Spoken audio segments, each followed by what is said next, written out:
जय हिंद दोस्तों। आज की इस नई वीडियो पे आप सभी का स्वागत है। तो उम्मीद करते हैं दोस्तों आप सभी लोग बढ़िया होंगे, मस्त होंगे। आज की इस नई वीडियो के माध्यम से हम आपके लिए लेकर आ गए हैं बीए थर्ड सेमेस्टर भूगोल के मॉडल पेपर का नाम है environment, disaster management and climate change, जो कि यह वीडियो पूरा प्रीवियस ईयर क्वेश्चन बेस पे आधारित है।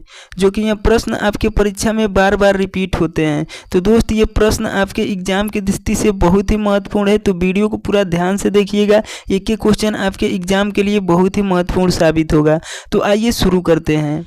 क्वेश्चन नंबर पहला है, पारिस्थितिकी तंत्र में खनिजों और यौगिकों के विभिन्न परमाणुओं का चक्रण क्या कहलाता है? तो आपका उत्तर होगा जैव भू रासायनिक चक्र होता है। क्वेश्चन नंबर दूसरा है, पर्यावरण में क्या क्या शामिल होते हैं? तो आपका उत्तर होगा सभी जीवित और निर्जीव तत्व। जो सभी सजीव होते हैं और निर्जीव तत्व दोनों पर्यावरण में आपके शामिल होते हैं। क्वेश्चन नंबर 3 है, पारिस्थितिकी तंत्र शब्द का तात्पर्य क्या है? तो आपका उत्तर होगा जीवों और उनके भौतिक वातावरण के बीच परस्पर क्रिया करने वाला एक समुदाय होता है। क्वेश्चन नंबर 4 है, पारिस्थितिकी तंत्र में प्राथमिक उत्पादक क्या कहलाता है? तो आपका उत्तर होगा एक ऐसा जीव जो प्रकाश संश्लेषण के माध्यम से अपना भोजन स्वयं बनाता हो, वो प्राथमिक उत्पादक कहलाता है। क्वेश्चन नंबर 5 है, किसी ऊर्जा पिरामिड में सबसे अधिक मात्रा में ऊर्जा कहाँ पाई जाती है? तो आपका उत्तर होगा निम्न स्तर पर पाई जाती है। क्वेश्चन नंबर 6 है, पर्यावरण किसे कहते हैं? तो आपका उत्तर होगा वह परिवेश जिसमें जीव रहते हैं और आपस में परस्पर क्रिया करते हो, उसे पर्यावरण कहते हैं। क्वेश्चन नंबर 7 है, पृथ्वी का सबसे बड़ा परितंत्र कौन सी है? तो आपका उत्तर होगा जैवमंडल, जो कि पृथ्वी का सबसे बड़ा परितंत्र माना जाता है। क्वेश्चन नंबर 8 है, ग्लोबल वार्मिंग का संभावित परिणाम कौन कौन सी है? तो आपका उत्तर होगा समुद्र के स्तर में वृद्धि, फसल प्रतिरूप में बदलाव और तटीय रेखा में परिवर्तन। ये सभी ग्लोबल वार्मिंग का संभावित परिणाम माने जाते हैं। क्वेश्चन नंबर 9 है, हरित गृह प्रभाव का मुख्य कारण क्या है? तो आपका उत्तर होगा कार्बन डाइऑक्साइड। क्वेश्चन नंबर 10 है, वनों की कटाई से आमतौर पर क्या घटती है? तो आपका उत्तर होगा वर्षा, यानी जितना भी आप वन काटेंगे तो वर्षा में कमी आएगी। क्वेश्चन नंबर 11 है, मृदा अपरदन किसके कारण होता है? तो आपका उत्तर होगा तना का काटना, तेजी से शहरीकरण और पशुओं द्वारा अत्यधिक चराई। इन सब कारणों के कारण मृदा अपरदन होता है, जो कि आपका उत्तर होगा उपरोक्त सभी है। क्वेश्चन नंबर 12 है, पृथ्वी की कितनी भूमि पर वनों से आच्छादित है? यानी जो पृथ्वी का एरिया है वो कितने % वनों से ढका हुआ है? तो आपका उत्तर होगा कुल 31%। क्वेश्चन नंबर 13 है, मृदा अपरदन को किसके द्वारा रोका जा सकता है? तो आपका उत्तर होगा वनीकरण के द्वारा रोका जा सकता है, जिसका अर्थ होता है वनों को ज़्यादा से ज़्यादा लगाकर। क्वेश्चन नंबर 14 है, उष्णकटिबंधीय चक्रवातों के प्रमुख परिणाम कौन कौन सी होती है? तो आपका उत्तर होगा भयंकर हवा, भारी बारिश और तूफान। ये सभी उष्णकटिबंधीय चक्रवातों के प्रमुख कारण होते हैं। क्वेश्चन नंबर 15 है, पारिस्थितिकी तंत्र शब्द किसने दिया था? तो आपका उत्तर होगा डॉक्टर A.G. टांसले साहब ने पारिस्थितिकी तंत्र शब्द को दिया था। ये क्वेश्चन बहुत ही महत्वपूर्ण है, आपके एग्जाम में जरूर आएगा। क्वेश्चन नंबर 16 है, पारिस्थितिकी तंत्र का महत्व किसमें निहित होता है? तो आपका उत्तर होगा ऊर्जा का प्रभाव एवं पदार्थ के चक्रण में निहित होता है। क्वेश्चन नंबर 17 है, सुपरसोनिक जेट किसके परत की पतले होने का कारण बनते हैं? तो आपका उत्तर होगा आपके ओजोन परत का पतला होने के कारण बनता है। क्वेश्चन नंबर 18 है, किस प्रकार की खेती में अधिक मात्रा में वनों की कटाई होती है? तो आपका उत्तर होगा निर्वाह कृषि में सबसे ज़्यादा वनों की कटाई होती है। क्वेश्चन नंबर 19 है, पूर्वी भारत में विनाशकारी बाढ़ के लिए कुख्यात नदी कौन सी है? तो आपका उत्तर होगा ब्रह्मपुत्र नदी, जो कि यह भारत की सबसे चौड़ी नदी है। क्वेश्चन नंबर 20 है, निम्नलिखित में से कौन सी गैस ग्रीन हाउस गैस नहीं है? तो आपका उत्तर होगा नाइट्रोजन, जो कि नाइट्रोजन ग्रीन हाउस गैस नहीं है, और ये बाकी मीथेन गैस और कार्बन डाइऑक्साइड ये सभी ग्रीन हाउस गैस इफेक्टेड होते हैं।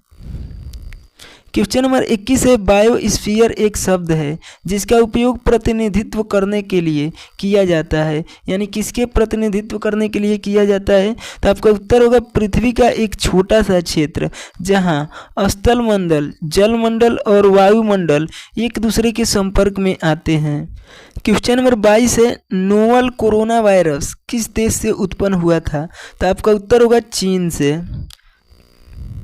क्वेश्चन नंबर 23 है, ज्वालामुखी पंख के प्रभाव को क्या कहा जाता है? तो आपका उत्तर होगा लहर कहा जाता है। क्वेश्चन नंबर 24 है, उत्तरी गोलार्ध में उष्णकटिबंधीय चक्रवात की हवा किस दिशा में चलती है? यानी जब उत्तरी गोलार्ध में उष्णकटिबंधीय चक्रवात चलता है तो उसकी हवाएं किस दिशाएं में चलती है? तो आपका उत्तर होगा वामावर्त, जिसे एंटी क्लॉक कहा जाता है। क्वेश्चन नंबर 25 है, भारत में किस प्रकार की आपदा सबसे प्रमुख है? तो आपका उत्तर होगा बाढ़ की आपदा सबसे ज़्यादा भारत में आती रहती है। क्वेश्चन नंबर 26 है, उष्णकटिबंधीय चक्रवातों के घूमने का क्या कारण है? तो आपका उत्तर होगा कोरियोलिस बल के कारण ये उष्णकटिबंधीय चक्रवात घूमते हैं। क्वेश्चन नंबर 27 है, वनों की कटाई वन्य जीव के अवसान को कैसे प्रभावित करती है? तो आपका उत्तर होगा यह प्राकृतिक आवासों को कम कर और खंडित करता है। क्वेश्चन नंबर 28 है, हवा या पानी द्वारा ऊपरी मिट्टी को हटाने की प्रक्रिया को क्या कहते हैं? तो आपका उत्तर होगा मृदा अपरदन कहते हैं। क्वेश्चन नंबर 29 है, निम्न में से कौन सा एक प्राथमिक वायु प्रदूषक है? तो आपका उत्तर होगा सल्फर डाइऑक्साइड। क्वेश्चन नंबर 30 है, ठोस ईंधन के उपयोग से खाना पकाने वाले घरों के अंदर वायु प्रदूषण का मुख्य स्रोत क्या है? तो आपका उत्तर होगा लकड़ी जलाना या बायोमास। क्वेश्चन नंबर 31 है, बाढ़ अक्सर कहाँ आती रहती है? तो आपका उत्तर होगा तटीय क्षेत्रों में सबसे ज़्यादा बाढ़ आती रहती है। क्वेश्चन नंबर 32 है, कौन सी भूकंप की तरंगे सबसे पहले सिस्मोग्राफ पर दर्ज होती है? तो आपका उत्तर होगा पी प्रकार की तरंगे सबसे पहले सिस्मोग्राफ में दर्ज होती है। क्वेश्चन नंबर 33 है, नदी बाढ़ की प्राथमिक विशेषता क्या होती है? तो आपका उत्तर होगा नदी एवं जलधाराओं में उफान। क्वेश्चन नंबर 34 है, चक्रवात क्या है? तो आपका उत्तर होगा घूमती हुई हवाओं के साथ एक निम्न वायुदाब प्रणाली होती है। क्वेश्चन नंबर 35 है, ध्रुवीय चक्रवातों की क्या विशेषता होती है? तो आपका उत्तर होगा ध्रुवीय क्षेत्रों में निम्न दाब प्रणाली होती है। क्वेश्चन नंबर 36 है, कौन सी गैस यहाँ पे ग्रीन होगा, ग्रीन हाउस गैस मुख्य रूप से कृषि गतिविधियों से जुड़ी हुई है? तो आपका उत्तर होगा मीथेन गैस। क्वेश्चन नंबर 37 है, जल प्रदूषण के संदर्भ में यूट्राफिकेशन क्या है? तो आपका उत्तर होगा पोषक तत्व संवर्धन के कारण शैवालों की अत्यधिक वृद्धि होती है, जिसे यूट्राफिकेशन कहते हैं। क्वेश्चन नंबर 38 है, ग्लोबल वार्मिंग के लिए मुख्य रूप से कौन सी गैस जिम्मेदार होती है? तो आपका उत्तर होगा कार्बन डाइऑक्साइड और मीथेन गैस ग्लोबल वार्मिंग के लिए सबसे ज़्यादा जिम्मेदार होती हैं। क्वेश्चन नंबर 39 है, ओजोन क्षय के लिए निम्न में से कौन सा उत्तरदायी है? तो आपका उत्तर होगा क्लोरोफ्लोरोकार्बन। क्वेश्चन नंबर 40 है, किस अंतर्राष्ट्रीय समझौते का उद्देश्य ओजोन रिक्तीकरण से संबंधित है? तो आपका उत्तर होगा मॉन्ट्रियल प्रोटोकॉल, ये ओजोन से संबंधित प्रोटोकॉल है। क्वेश्चन नंबर 41 है, वह बिंदु जहां शुरुआती हलचल होता है जो भूकंप को सक्रिय करता है। जब भूकंप आता है तो सबसे पहले शुरुआती स्थल पर वह बिंदु कौन सी है जहां सबसे ज़्यादा शुरुआत में हलचल होता है? तो आपका उत्तर होगा केंद्र पर। तो उम्मीद करते हैं दोस्तों ये छोटी सी वीडियो आप सभी लोग को पसंद आया होगा, जिसके माध्यम से आपको बीए थर्ड सेमेस्टर में भूगोल के कई सारे प्रश्नों के आंसर देखने को यहाँ से मिलेगा। अगर आगे इसी प्रकार से और भी वीडियो पाना चाहते हैं तो प्लीज़ चैनल को सब्सक्राइब कर लीजिएगा और बेल आइकन को प्रेस करके ऑल पे सिलेक्ट कर दीजिएगा, ताकि जब भी मैं बीए से रिलेटेड किसी भी सब्जेक्ट की वीडियो अपलोड करूँ तो सबसे पहले नोटिफिकेशन आपको मिले। तो मिलते हैं नेक्स्ट वीडियो में, तब तक के लिए जय हिंद।